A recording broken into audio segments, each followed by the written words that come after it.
Bonsoir à tous, ravi de vous retrouver pour un nouveau JT sur Monaco Info. Au sommaire aujourd'hui, la Croix-Rouge monégasque aura été sur tous les fronts pendant l'épidémie de coronavirus et reste mobilisée pour soutenir différentes actions à Monaco, mais également à l'étranger. Nous aborderons justement cette solidarité à l'international, mais pas seulement, avec le secrétaire général de la Croix-Rouge monégasque, Frédéric Platini. Un recordman du monde nous rejoindra. Ensuite, Mondo Duplantis sera demain au Stade Louis II. Le perchiste est l'une des têtes d'affiche du meeting Hercules. Il sera avec nous à quelques heures de l'événement pour nous livrer ses impressions et ses ambitions. Dans ce journal également, la collecte des Amis du Liban et la reprise des visites guidées au casino de Monte-Carlo. Mais avant cela, le point sur l'info avec Fabien Bonilla. Bonsoir Fabien. Bonsoir Émilie, bonsoir à tous. Regardez cette affiche, ne quittez pas vos enfants des yeux. C'est tout simplement le message que veut faire passer la Fondation Princesse Charlène depuis 2012. La princesse s'est fixée comme objectif prioritaire de sauver des vies en luttant contre les noyades. Ses missions sont de sensibiliser l'opinion publique aux dangers de l'eau, d'enseigner aux enfants les mesures de prévention et de leur apprendre à nager. Il faut savoir que chaque année, il y a plus de 350 000 morts noyés par an dans le monde. Les enfants de moins de 5 ans sont les plus touchés. Nous sommes en plein été, il fait chaud, on se baigne et ça va très vite. Il faut donc faire preuve de vigilance au bord de l'eau. Voilà pour cette campagne de la Fondation Princesse Charlène. La princesse qui, on le sait, est fan de ballon ovale, et bien l'AS Monaco Rugby a d'ailleurs repris l'entraînement pour préparer la nouvelle saison à venir, Fabien. Absolument. Et qui dit nouvelle saison dit nouvelle tenue. La voici. Évidemment en rouge et blanc. Les joueurs de rugby à 15 seront prêts pour affronter les autres équipes de ce championnat de fédéral 3. La première rencontre devrait se dérouler à Toulon face à l'US Morillon le 13 septembre et premier match à domicile le 20 septembre au stade Prince Héréditaire Jacques Hauts-de-Vins face à l'équipe marseillaise du SMUC. N'hésitez pas à aller sur le site de l'AS Monaco Rugby. Vous pourrez voir toute l'actualité de l'équipe senior mais également des sections jeunes ou encore l'équipe féminine. Sport toujours et la fin de saison palpitante en Formule E. Quels sont les derniers résultats ? Oui, à l'occasion de l'avant-dernière course de la saison qui se déroule toujours au même endroit depuis 10 jours dans un ancien aéroport de Berlin, les pilotes de l'écurie monégasque Venturi se sont qualifiés à la 8e place pour Felipe Massa et à la 10e position pour Eduardo Mortara. Après 45 minutes de course, à l'arrivée, seul le Suisse Eduardo Mortara prendra des points en franchissant la ligne à la 8e place. Le Brésilien, ancien pilote de F1, Felipe Massa, termine sa course à la 13e position. Nous reviendrons vendredi soir dès 19h sur le bilan complet de ce championnat de Formule E. Merci Fabien. Plus d'une semaine après le drame au Liban, la solidarité s'organise en principauté. Avant de revenir avec Frédéric Platini, le secrétaire général de la Croix-Rouge monégasque, sur cette mobilisation, coup de projecteur sur cette collecte organisée par les Amis du Liban avec Frédéric Elian. Un petit pays au grand cœur, l'expression colle parfaitement à la principauté qui participe à un grand nombre de projets humanitaires dans le monde entier. Un nouvel exemple de solidarité avec depuis lundi une collecte organisée dans le centre commercial de Fontvieille par l'association Les Amis du Liban à Monaco en faveur du peuple libanais suite aux événements à Beyrouth. En collaboration avec la Croix-Rouge libanaise, une liste de besoins a été établie, denrées non périssables, kits d'hygiène ou de premiers secours. Et grâce à la générosité de tous, la collecte est un grand succès. On est à peu près à 150 cartons récoltés depuis lundi, donc ça fait déjà presque un conteneur plein. Et on va envoyer 2 conteneurs, donc jusqu'à samedi on est là, on attend les gens et on est très ravis, tout le monde est très généreux, c'est top. Comment est-ce que ça va se passer justement, l'acheminement de ces conteneurs, l'acheminement de toutes ces denrées jusqu'au Liban? Alors les conteneurs partent le 20, ils seront acheminés par Monaco, l'office maritime, et après ce sera avec la Croix-Rouge libanaise sur place et l'armée libanaise, on va les réceptionner et les distribuer. Distribué à qui justement? À qui est-ce que ce sera destiné? Alors il y a un conteneur qui est réservé à la Croix-Rouge monégasque, tout est médical, matériel, médicaments, parce qu'ils sont en manque. Et après il y a des colis que nous distribuerons aux familles que nous connaissons et qui sont déjà dans le besoin, depuis quelques temps déjà. Une dizaine de bénévoles des Amis du Liban à Monaco se relaient chaque jour pour collecter, trier et ranger. D'autres associations participent au projet, la Croix-Rouge monégasque, l'AMAD, Monaco Aide et Présence. Vous avez jusqu'à samedi pour participer à cette collecte. Et grâce aux réseaux sociaux, la mobilisation s'est amplifiée dans tout le pays avec des familles libanaises de Paris, de Lyon, de Lille qui sont descendues ici en principauté pour participer. Le monde du sport s'est aussi mobilisé, notamment Léo Dubois, le latéral droit de l'Olympique lyonnais qui a offert 60 paires de chaussures pour l'association. Louis Ducruet et Charles Leclerc sont aussi passés ici au centre commercial de Fontvieille pour amener des chariots et des caddies remplis de vivres et de matériel. La collecte des Amis du Liban au profit du peuple libanais continue jusqu'à samedi, donc au centre commercial de Fontvieille. Nombreuses sont les associations, les entités qui se sont mobilisées dernièrement pour le Liban, mais aussi pendant l'épidémie de coronavirus. Parmi elles, la Croix-Rouge monégasque était sur tous les fronts. Beyrouth, la logistique mise en place pendant la crise sanitaire ou encore la mise au point suite à la diffusion du magazine Pièces à conviction. Ces grandes lignes, nous allons les aborder avec le secrétaire général de la Croix-Rouge monégasque. Bonsoir Frédéric Platini. Et bonsoir. Nous allons aborder ensemble plusieurs sujets. Débutons par le soutien au Liban après les explosions à Beyrouth. La Croix-Rouge monégasque a décidé de débloquer une somme importante pour venir en aide à la population libanaise. Oui, elle paraît importante pour Monaco, mais je ne suis pas sûr qu'elle soit importante au vu de la catastrophe. On a répondu à 2 appels. Un appel de la fédération de 20 millions d'euros, on a donné 50 000 euros, et un appel de la Croix-Rouge libanaise de 19 millions de dollars, et on y a répondu aussi avec 50 000 dollars. Donc, juste pour nous, c'était l'expression de notre solidarité, très clairement, avec les moyens de la Croix-Rouge monégasque, mais je vais rapidement voir avec le comité exécutif si on peut augmenter, je dirais, les sommes qui ont été mises en jeu. Est-ce que vous allez aussi intervenir sur place ? Alors, c'est quelque chose auquel on réfléchit avec Claude Fabretti, avec les opérations ici. C'est clairement pas aujourd'hui le moment pour le faire. Tout le monde est là-bas. Il y a un vrai focus sur le Liban, et tant mieux pour le Liban. Mais à terme, je regarde juste la Croix-Rouge libanaise. Les infrastructures de la Croix-Rouge ont été détruites, les véhicules ont été perdus, donc je pense qu'on va essayer de faire un projet en bilatéral. Après, j'ai vu aussi que les ONG monégasques se mobilisent, les Amis du Liban avec l'AMAD. On verra, mais je pense qu'on va les aider aussi financièrement pour faire quelque chose au Liban. Il y a d'autres projets prévus à l'étranger, et ce malgré l'actualité, malgré les conditions difficiles parfois pour agir dans certains pays. Un des projets phares, et ça vous l'aviez suivi, et tout le monde l'avait suivi à Monaco, c'était le projet Lumbila. Alors là, au Burkina Faso, alors là on a le double effet. Le Covid est clairement pour se déplacer, mais on a aussi l'effet du terrorisme, parce qu'on a une région qui est quand même instable. Et pendant l'épidémie de Covid, en mars, le centre a été utilisé comme centre de Covid pour les autorités burkinabées. Donc ça c'est plutôt positif, mais effectivement on a toujours une série de projets, aussi en Arménie, sur la vieillesse, qu'on continue à suivre avec la difficulté de ne pas pouvoir trop se déplacer. L'autre actualité plus régionale cette fois-ci, c'est le démantèlement du camp d'accueil de migrants à Vintimille. Une décision difficile à comprendre, Frédéric Platini ? Oui, mais on n'est pas. La Croix-Rouge, au niveau de ses principes, c'est la neutralité. Donc on n'a pas, nous, à juger une décision politique ni à la commenter. On peut juste voir les effets pour les populations dont on prenait charge, et les effets dévastateurs d'une décision politique, mais on n'est pas là pour la juger. La Croix-Rouge monégasque a été sur tous les fronts pendant cette crise du coronavirus. Comment elle a su s'adapter à la situation ? Bon, déjà, on a une population, alors on a des employés, on a une 60aine d'employés, on a 500, 600 bénévoles, et on a des gens qui naturellement veulent aider. Alors déjà, ça pose un bon principe. Et c'est des gens qui se forment toute l'année pour aider, et dès qu'il y a une catastrophe, c'est toujours les premiers, mais pas qu'à Monaco. Je veux dire, c'est le mouvement de la Croix-Rouge qui veut ça. Vous voyez, aujourd'hui à Beyrouth, c'est le cas. Quand il y a eu les attentats au Bataclan, c'était le cas. Donc c'est un mouvement qui est humain, qui est pro-humain.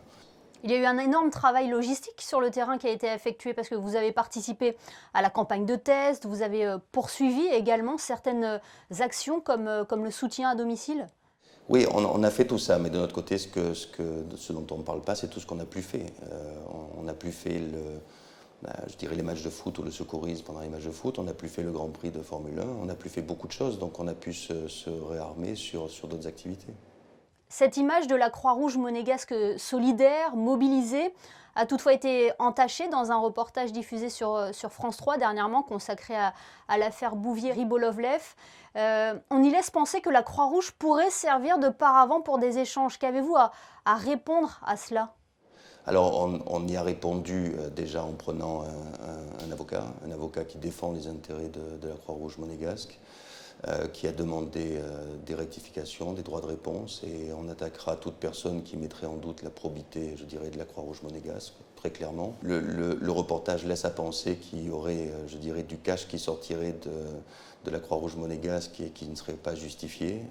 Alors, déjà, il faut rétablir la vérité sur les mouvements de cash. On parle de 125 000 € de cash qui circulent dans la Croix-Rouge monégasque par an sur un budget de 8 millions, donc on parle de 1,5% des dépenses. Et après, il faut regarder à quoi ce cash est affecté. Il est affecté aux aides sociales. Vous savez qu'on a un service social en ce moment qui est particulièrement sollicité. Et quand les gens viennent au service social, des fois, ils n'ont plus de compte en banque, ils sont interdits bancaires. Donc, je veux bien continuer à faire des virements bancaires, mais si ça ne sert à rien, il vaut mieux donner du cash. On a aussi des sorties en espèces pour les secouristes, enfin en tout cas pour tous les bénévoles qui sont sur les postes de secours, parce qu'on ne les nourrit pas. Donc on leur donne des tickets repas de 25 € pour 4 heures de présence. Et on a aussi crèche-garderie où quand on a besoin d'aller acheter des couches ou quand on a besoin d'aller acheter des choses, les filles de la crèche ont du cash. Donc on parle de quelque chose de minime, mais la vraie question sur le cash, c'est est-ce que le cash est justifié ? Et on a un justificatif pour le moindre euro de dépense, pour le moindre timbre qui sort de la Croix-Rouge. On a un commissaire aux comptes, on a un vérificateur des finances. Donc on ne se laissera pas juste salir par des rumeurs qui n'ont pas lieu d'être. Merci beaucoup Frédéric Platini d'avoir été avec nous. Merci.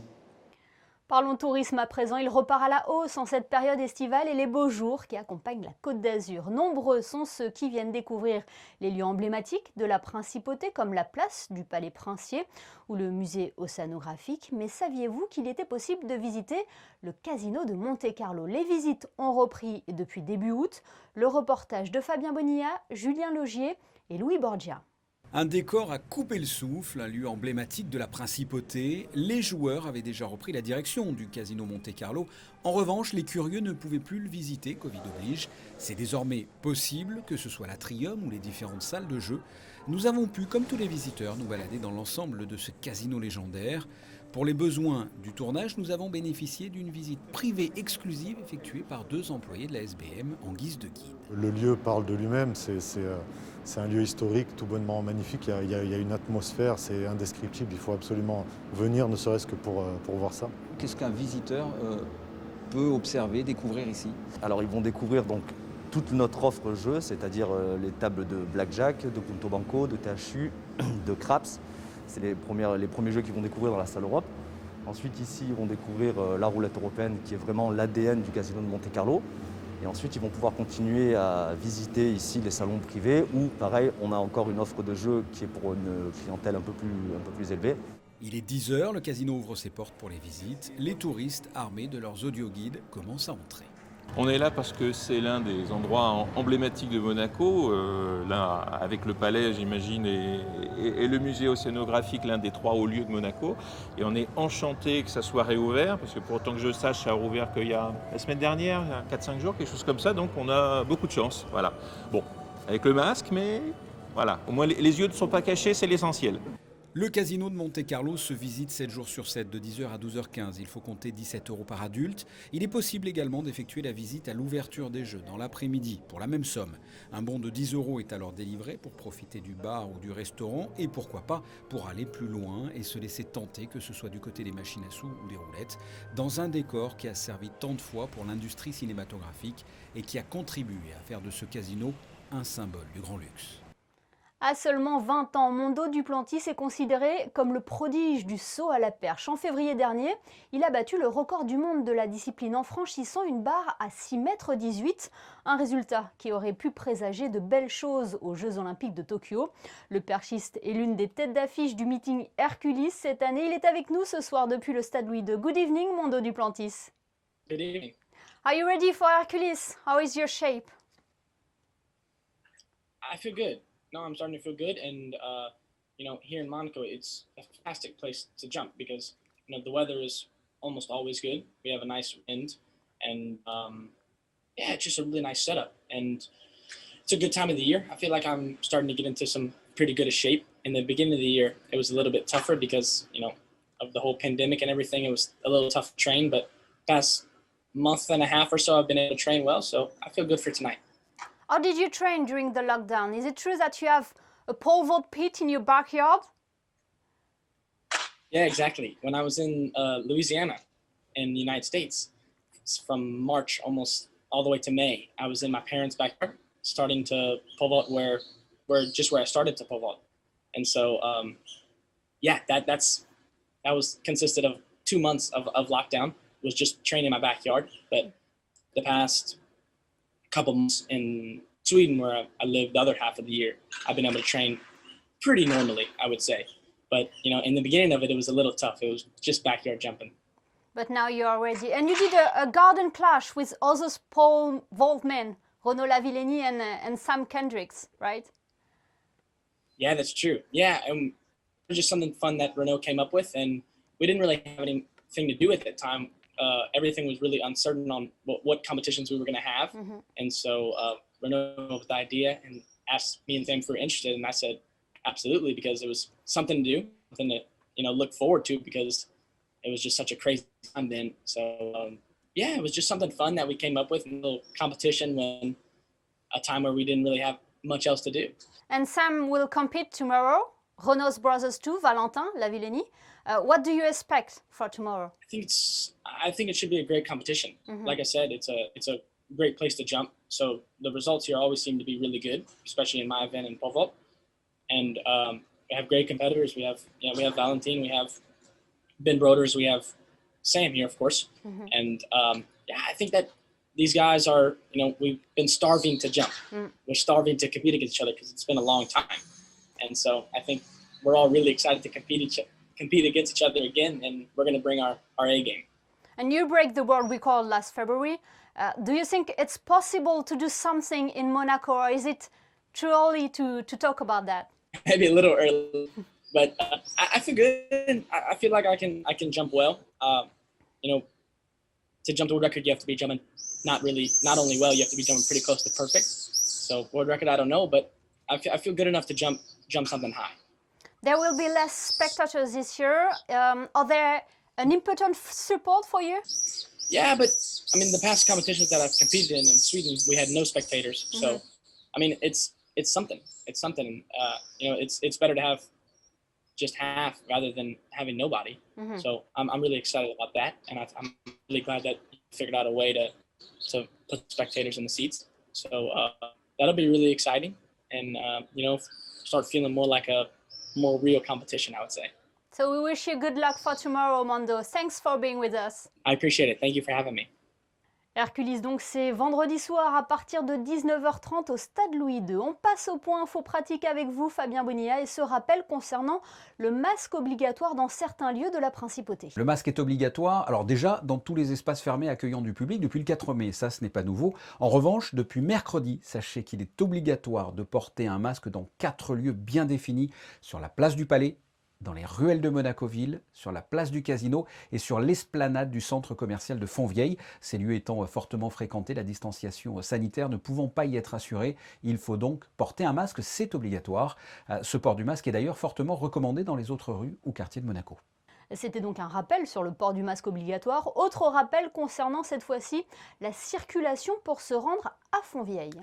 Oui, et jusqu'au 28 août, la circulation des véhicules est interdite pour accéder au tunnel descendant qui amène, comme vous l'avez dit, à Fontvieille, uniquement dans ce sens, et ce jusqu'à son intersection avec la rue du Gabion. Et puis toujours concernant la circulation, il est impossible lorsque l'on est en bas du parc Princesse Antoinette de descendre la rue Platier. Elle est devenue montante jusqu'en décembre. C'est en rapport au projet de construction du Grand Ida. Et enfin, patience et prudence si vous avez décidé de prendre la route en ce week-end du 15 août. Ah oui, c'est un grand classique, hein, c'est ce que l'on appelle le chassé-croisé des vacances. Alors très concrètement, bison futé, voie rouge samedi, que ce soit dans le sens des départs et des arrivées sur l'ensemble de l'arc méditerranéen. C'est orange dimanche, toujours sur cette zone-là. Il vaudrait mieux, si vous le pouvez, partir lundi, sinon il faut s'armer de patience.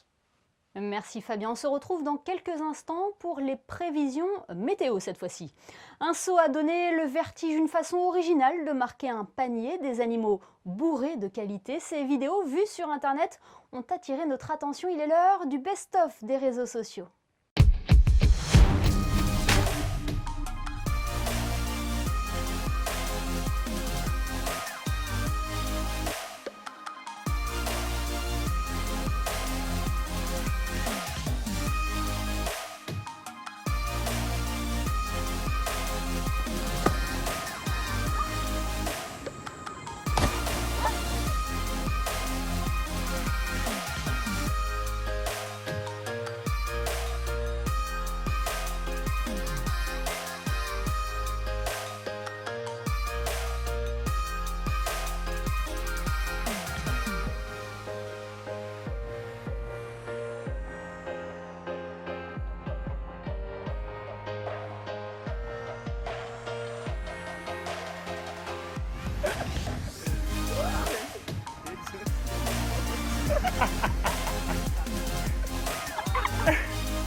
Et oui, parfois on ne cherche pas forcément au bon endroit. On retrouve Fabien Bonilla pour les prévisions météo. Fabien, quel temps va-t-il faire ce vendredi ?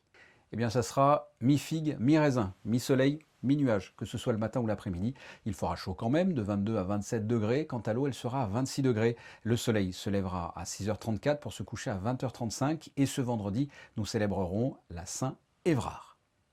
Merci Fabien et merci à vous de nous être fidèles chaque soir sur Monaco Info. Nous vous parlions tourisme tout à l'heure dans ce journal avec la reprise des visites au casino de Monte-Carlo. Focus ce soir sur ces hôtes et hôtesses de la direction du tourisme et des congrès qui sont là pour vous renseigner les visiteurs en principauté, les jobs d'été. Nous en parlerons d'ailleurs dans notre prochain JT. À demain donc sur Monaco Info.